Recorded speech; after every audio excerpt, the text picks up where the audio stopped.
ിലേക്ക് കൂടി പോവേണ്ടതുണ്ട്. ആലപ്പുഴയിലും അതിശക്തമായ മഴയാണെന്നാണ് മനസ്സിലാക്കുന്നത്. ആലപ്പുഴയിൽ ശരണ്യ സ്നേഹജൻ ചേരുന്നുണ്ട്.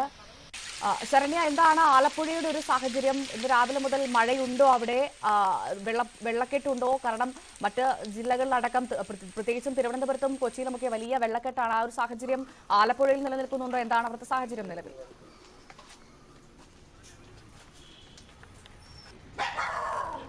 നിലവിൽ ആലപ്പുഴയിൽ മഴയില്ല. കുറച്ച് ആശ്വാസകരമായ സാഹചര്യം. കഴിഞ്ഞ ദിവസങ്ങളിലൊക്കെ തന്നെയും ഇടവിട്ട മഴയാണ് ഉണ്ടായിട്ടുള്ളത്. തീവ്രമായ ഒരു മഴയുടെ സാഹചര്യത്തിലേക്കോ വെള്ളക്കെട്ടിലേക്കോ പോയിട്ടില്ല എന്ന് തന്നെ നമുക്ക് പറയാം. മറിച്ച് കുട്ടനാടിന്റെ മേഖലകളിൽ, അതായത് പമ്പയാറിന്റെ തീരപ്രദേശങ്ങളടക്കമുള്ള താഴ്ന്ന ഇടങ്ങളിൽ മഴയിൽ വെള്ളം കെട്ടിയിട്ടുണ്ട്. പക്ഷേ അത് ഒരു ഗുരുതരമായ പ്രതിസന്ധിയിലേക്ക് എത്തിയിട്ടില്ല. ദുരിതാശ്വാസ ക്യാമ്പുകളൊന്നും ജില്ലയിൽ തുറക്കുന്നൊരു സാഹചര്യം ഉണ്ടായിട്ടില്ല. പക്ഷെ നമ്മൾ ദൃശ്യങ്ങൾ കാണുന്നത് ആലപ്പുഴയിലെ ദേശീയപാത നിർമ്മാണവുമായി ബന്ധപ്പെട്ട് ഈ മഴക്കാലത്ത് ഉണ്ടാകുന്ന പ്രതിസന്ധിയാണ്. അതായത് നമ്മളിപ്പോൾ കാണുന്നത്, ഇപ്പോൾ ഉള്ളത് അമ്പലപ്പുഴ ഭാഗത്താണ്, അറവുകാട് ഭാഗത്താണ് അമ്പലപ്പുഴയിലെ. അപ്പോൾ ഇവിടെ നമ്മൾ നോക്കുകയാണെങ്കിൽ തന്നെ കാണാം, റോഡുകളിൽ വലിയ കുഴികൾ രൂപപ്പെട്ടിട്ടുണ്ട്. ഇത് മഴ കൂടി പെയ്തതോടുകൂടി അത്തരത്തിൽ വെള്ളം വന്ന് നിറയുകയും അപകടകരമായ ഒരു സാഹചര്യത്തിലേക്ക് എത്തുകയും ചെയ്തിട്ടുണ്ട്. ദേശീയപാത നിർമ്മാണം ഇത്തവണയും ഈ രീതിയിൽ തന്നെ മുന്നോട്ട് പോകുന്നൊരു ഘട്ടമുള്ളത് കൊണ്ട് തന്നെ കായംകുളം അടക്കമുള്ള മേഖലകളിൽ വലിയ പ്രതിസന്ധിയുണ്ട്. പ്രത്യേകിച്ച് അവിടെയുള്ള റോഡിനോട് ചേർന്നുള്ള കടകളിലൊക്കെ വെള്ളം, മഴയൊന്ന് പെയ്താൽ തന്നെ വെള്ളം ഇറങ്ങുന്നൊരു സാഹചര്യത്തിലേക്ക് എത്തിയിട്ടുണ്ട്. റോഡ് ഉയർന്നു നിൽക്കുകയും പ്രദേശങ്ങൾ താഴ്ന്നു നിൽക്കുകയും ചെയ്യുന്നത് കൊണ്ടാണ്. എന്തായാലും ഏറ്റവും പ്രധാനപ്പെട്ടത്, ഈ രാത്രി കാലങ്ങളിലൊക്കെ മഴ പെയ്യുമ്പോൾ ഈ ദേശീയപാതയിൽ പലയിടങ്ങളിലും ലൈറ്റ് ഇല്ല. അതുകൊണ്ട് തന്നെ ഈ പോകുന്ന ഇത്തരത്തിൽ ഉള്ള ഇടങ്ങളിലൊക്കെ അത് ഡിവൈഡറുകളും ഒപ്പം ഈ കുഴികളും വലിയ രീതിയിലുള്ള ഒരു അപകട സാഹചര്യം ഉണ്ടാക്കുന്നു എന്നുള്ളതാണ്. തീരദേശത്തെ സംബന്ധിച്ച് പറയുകയാണെങ്കിൽ കഴിഞ്ഞ കുറേ ദിവസങ്ങളായി തീരദേശ മേഖല വലിയ പ്രതിസന്ധിയിലൂടെയാണ് കടന്നു പോകുന്നത്. പ്രത്യേകിച്ച് കള്ളക്കടൽ പ്രതിഭാസമടക്കം ബാധിച്ച ആലപ്പുഴ, ഏറ്റവും കൂടുതൽ തീരദേശമുള്ള ജില്ലകളിലൊന്നാണ് ആലപ്പുഴ. അതുകൊണ്ട് തന്നെ വലിയ വറുതിയുടെ കാലമാണ് തീരദേശത്ത് എന്ന് പറയാം. തോട്ടപ്പള്ളിയും ഒപ്പം തന്നെ തണ്ണീർമുക്കം ബണ്ടും അതിൻ്റെ സ്പിൽവേയുടെ ഷട്ടറുകൾ തുറന്നു വെച്ചിട്ടുണ്ടെങ്കിലും അതൊരു പൂർണ്ണമായ രീതിയിലേക്ക് തുറന്ന് പ്രവർത്തിപ്പിക്കാനായി കഴിയാത്ത സാഹചര്യമുണ്ട്. പ്രത്യേകിച്ച് ഷട്ടറുകളുടെ കേടുപാടുകൾ പൂർണ്ണമായി പരിഹരിക്കാൻ കഴിഞ്ഞിട്ടില്ല എന്നുള്ളതാണ്. തോട്ടപ്പള്ളിയിലൂടെ ഇനി മഴക്കാലം തുടങ്ങുന്നതിന് മുമ്പ് തന്നെ പൂർണ്ണമായും ജലം പുറത്തേക്ക് പുറന്തള്ളുന്ന രീതിയിൽ ഷട്ടറുകളുടെ അടക്കം പ്രശ്നം പരിഹരിച്ചാൽ മാത്രമേ മഴക്കാലത്തെ കാര്യമായ രീതിയിൽ കുട്ടനാട്ടിലേക്ക് വെള്ളം കരകവിഞ്ഞൊഴുകാതെ തോട്ടപ്പള്ളി വഴി പുറന്തള്ളാൻ കഴിയൂ. അതുകൊണ്ട് തന്നെ ഈ ഷട്ടറുകളുടെ പ്രശ്നം അടിയന്തരമായി പരിഹരിക്കപ്പെടേണ്ട സാഹചര്യം തന്നെയുണ്ട്. പക്ഷേ ഏറ്റവും അധികം പ്രതിസന്ധി ഇപ്പോൾ മഴയെ തുടർന്ന് ആലപ്പുഴയിൽ അനുഭവിക്കുന്നത് ആലപ്പുഴയുടെ ദേശീയപാതയിലൂടെ സഞ്ചരിക്കുന്ന ജനങ്ങളുടേതാണ് എന്ന് തന്നെ നമുക്ക് പറയേണ്ടിയിരിക്കുന്നു. ശരണ്യ, നമുക്കറിയാം ആലപ്പുഴയെ സംബന്ധിച്ച് കൂടുതലും താഴ്ന്ന പ്രദേശങ്ങളുള്ള ജില്ലയാണ്. കൂടുതലും അത്തരത്തിലുള്ള പ്രദേശങ്ങൾ കൂടുതലുള്ള ഒരു സ്ഥലമാണ് ആലപ്പുഴ. അതുകൊണ്ട് തന്നെ ചോദിക്കട്ടെ, എന്തൊക്കെ മുന്നറിയിപ്പാണ് ഇനി വരാൻ പോകുന്നത്? മൺസൂണാണ്, വലിയ മഴക്കാലം മുന്നിൽ വരാൻ പോകുന്നു. ഇപ്പോഴത്തെ മഴയിൽ പോലും വലിയ പ്രതിസന്ധി അവിടുത്തെ ആലപ്പുഴക്കാർ നേരിടുന്നു. അങ്ങനെയാണെങ്കിൽ ഇനി അങ്ങോട്ട് എന്തൊക്കെ മുന്നറിയിപ്പാണ് ജില്ലാ ഭരണകൂടം നൽകിയത്? അതിന്റെ വിവരങ്ങൾ കൂടി.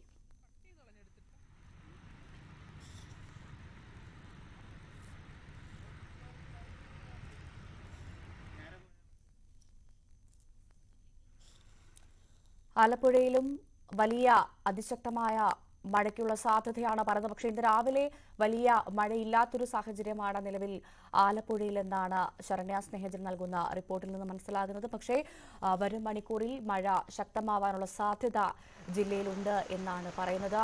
മഴക്കാലമാകുന്നതിന് മുൻപ് തന്നെ വലിയ പ്രതിസന്ധി ആലപ്പുഴക്കാർ നേരിടുന്നുണ്ട് എന്നാണ് മനസ്സിലാക്കാൻ സാധിക്കുന്നത്. വരും മണിക്കൂറിൽ മഴ ജില്ലയിൽ ശക്തമായിരിക്കും. താഴ്ന്ന പ്രദേശമാണ് ആലപ്പുഴ. അതുകൊണ്ട് തന്നെ വലിയ മുന്നറിയിപ്പുകൾ തീരദേശവാസികൾക്കടക്കം കൃത്യമായ മുന്നറിയിപ്പുകൾ നൽകിയിട്ടുണ്ട്. നിലവിൽ ജില്ലയിൽ ദുരിതാശ്വാസ ക്യാമ്പുകളൊന്നും തുറന്നിട്ടില്ല എന്നാണ് ശരണ്യ നൽകുന്ന റിപ്പോർട്ടിൽ നിന്ന് മനസ്സിലാക്കുന്നത്. എന്തായാലും തെക്കൻ മധ്യ കേരളത്തിൽ കനത്ത മഴ നിർത്താതെ പെയ്യുകയാണ്. നിലവിൽ റെഡ് അലേർട്ടുകളൊന്നും പ്രഖ്യാപിച്ചിട്ടില്ല. പക്ഷേ എല്ലാ ജില്ലകളിലും മുന്നറിയിപ്പുകൾ, മഴ മുന്നറിയിപ്പ് കൃത്യമായി നൽകിയിട്ടുണ്ട്. ഉയർന്ന തിരമാലയ്ക്ക് സാധ്യതയുള്ളതിനാൽ തീരദേശവാസികൾക്കടക്കം ജാഗ്രതാ നിർദ്ദേശവും നൽകിയിട്ടുണ്ട്.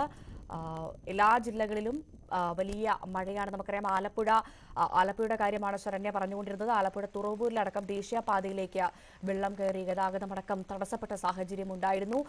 ഏറ്റവും കൂടുതൽ ഈ ഒരു മഴക്കാലത്ത് ആലപ്പുഴക്കാർ നേരിടുന്ന ദേശീയപാതയിലേക്ക് വെള്ളം കയറുന്നത്, ദേശീയപാതയിൽ കൂടെയുള്ള ഗതാഗതത്തിനുള്ള തടസ്സമാണ് പ്രധാനമായും ആലപ്പുഴക്കാർ നേരിടുന്നത്. എന്തായാലും വലിയ മഴയാണ് ആലപ്പുഴ ജില്ലയിൽ ഇനിയുള്ള മണിക്കൂറുകളിൽ പ്രതീക്ഷിക്കേണ്ടതെന്നാണ് മനസ്സിലാക്കുന്നത്. ആലപ്പുഴ മാത്രമല്ല മറ്റ് ജില്ലകളിലും സമാന സാഹചര്യമാണ്. നമുക്ക് എറണാകുളത്തേക്ക് സാഹചര്യം പരിശോധിക്കുകയാണെങ്കിൽ വലിയ മഴയായിരുന്നു. ശരണ്യ സ്നേഹജൻ തുടരുന്നുണ്ട്. ശരണ്യ, ഞാൻ ചോദിച്ചത് ഇതായിരുന്നു. നമുക്കറിയാം ആലപ്പുഴ ഒരു കൂടുതലും താഴ്ന്ന പ്രദേശങ്ങളുള്ള സ്ഥലമാണ്. അതുകൊണ്ട് തന്നെ വളരെ പെട്ടെന്ന് വെള്ളക്കെട്ടുണ്ടാവാനും വീടുകളിലടക്കം വെള്ളം കയറാനും സാഹചര്യമുള്ള ജില്ല കൂടിയാണ്. അതുകൊണ്ട് തന്നെ ഇനി മുന്നോട്ടുള്ളത് വലിയ മഴക്കാലമാണ്. ഈ മഴക്കാലത്തെ നേരിടാൻ എന്തൊക്കെ മുന്നൊരുക്കങ്ങളാണ് അല്ലെങ്കിൽ മുന്നറിയിപ്പുകളാണ് ഭരണകൂടം നൽകിയിട്ടുള്ളത് ആലപ്പുഴക്കാർ?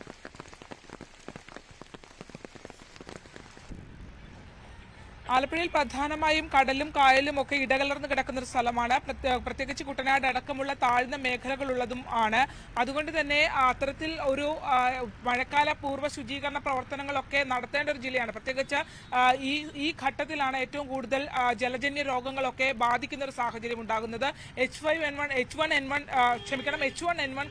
10 പേരിൽ കഴിഞ്ഞ 2 ആഴ്ചക്കിടെ സ്ഥിരീകരിക്കുന്ന ഒരു സാഹചര്യമൊക്കെ ഉണ്ടായിരുന്നു. അതുകൊണ്ട് തന്നെ ജാഗ്രതയോടുകൂടിയാണ് പോകുന്നത്. എന്തായാലും റോഡിലൂടെ യാത്ര അതീവ ഗുരുതരമായ സാഹചര്യമാണ് ഉണ്ടാക്കുന്നത് സാധാരണ ജനങ്ങൾക്ക് എന്നുള്ളതാണ്. നമ്മളോടിപ്പം ഒരു വഴിയാത്രക്കാരനായ ഒരു വ്യക്തിയുണ്ട്. എന്താ പേരെന്താ?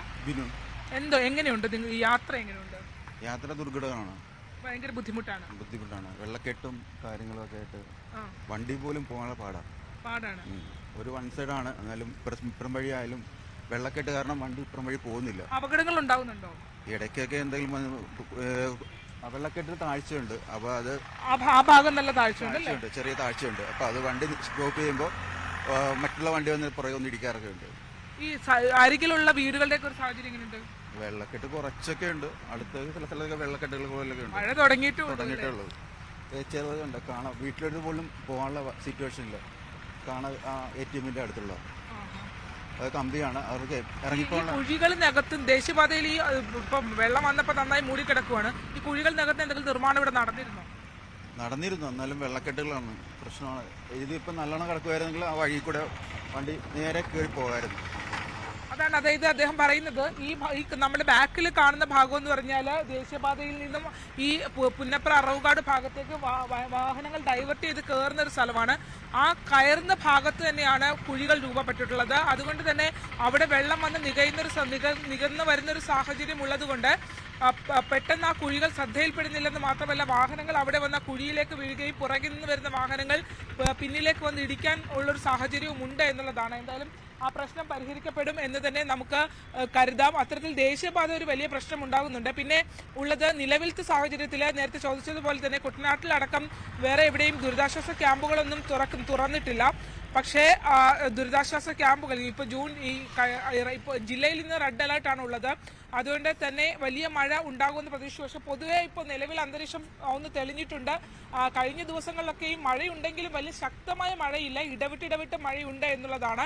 ഇന്നലെ രാത്രിയും പെയ്തിട്ടുണ്ടായിരുന്നു മഴ. പക്ഷേ അതൊരു പുലർച്ചയോടുകൂടി കുറച്ച് ശാന്തമായതിനു ശേഷം പിന്നീട് രാവിലെ ഒരു 6 മണിയോട് അടുപ്പിച്ച് വീണ്ടും മഴ പെയ്യുന്നൊരു സാഹചര്യമുണ്ട്. ഇപ്പോൾ എന്തായാലും തെളിഞ്ഞിട്ടുണ്ട്. കഴിഞ്ഞ ദിവസങ്ങളിൽ തൊട്ടടുത്ത ജില്ലകളായ പത്തനംതിട്ട അടക്കമുള്ള ഇടങ്ങളിൽ ഉണ്ടായത്ര വെള്ളം അല്ലെങ്കിൽ മഴ ഇവിടെ ഉണ്ടായിട്ടില്ല എന്ന് തന്നെയാണ്. ഇപ്പോഴും നമ്മുടെ കായലുകളും ഒപ്പം തന്നെ കനാലുകളും ഒക്കെയുള്ള ജലനിരപ്പ് ആശങ്കയുണ്ടാക്കുന്ന രീതിയിലൊന്നുമില്ല എന്നുള്ളതാണ്. അത് കൃത്യമായ മറ്റ് പ്രശ്നങ്ങളൊന്നുമില്ലാത്ത സാഹചര്യത്തിലൂടെയാണ് കടന്നു പോകുന്നതെന്നാണ് ജില്ലാ ഭരണകൂടവും വ്യക്തമാക്കിയിട്ടുള്ളത്. പക്ഷേ അതേസമയം കിഴക്കൻ മേഖലകൾ പ്രത്യേകിച്ച് ഇടുക്കിയും കോട്ടയവും പത്തനംതിട്ടയും അടക്കമുള്ള ജില്ലകളിൽ മഴ നിന്നാൽ അത് ആലപ്പുഴയിൽ പ്രതിസന്ധിയാകും. ആ ജലം ഒഴുകി തോട്ടപ്പള്ളിയും തണ്ണീർമുക്കവും വഴി മാത്രമേ പുറന്തള്ളാനാകൂ. അതൊഴുകി എത്തുകയാണെങ്കിൽ ഒരുപക്ഷെ കുട്ടനാടിന്റെ താഴ്ന്ന പ്രദേശങ്ങളിൽ എടത്വയും തലവടിയും അടക്കമുള്ള മേഖലകളിൽ വെള്ളക്കെട്ട് രൂപപ്പെടാനുള്ള സാധ്യതയുണ്ട്. എന്തായാലും പൊതുവെ ആശ്വാസകരമാണ് ആലപ്പുഴയിലെ സാഹചര്യം. ശരി, ശരണ്യ സ്നേഹജനാണ് ആലപ്പുഴയിൽ വിവരങ്ങൾ നൽകിയത്. ആലപ്പുഴയിൽ നിലവിൽ മഴയില്ല, തെളിഞ്ഞ കാലാവസ്ഥയാണ്. നമുക്കിനി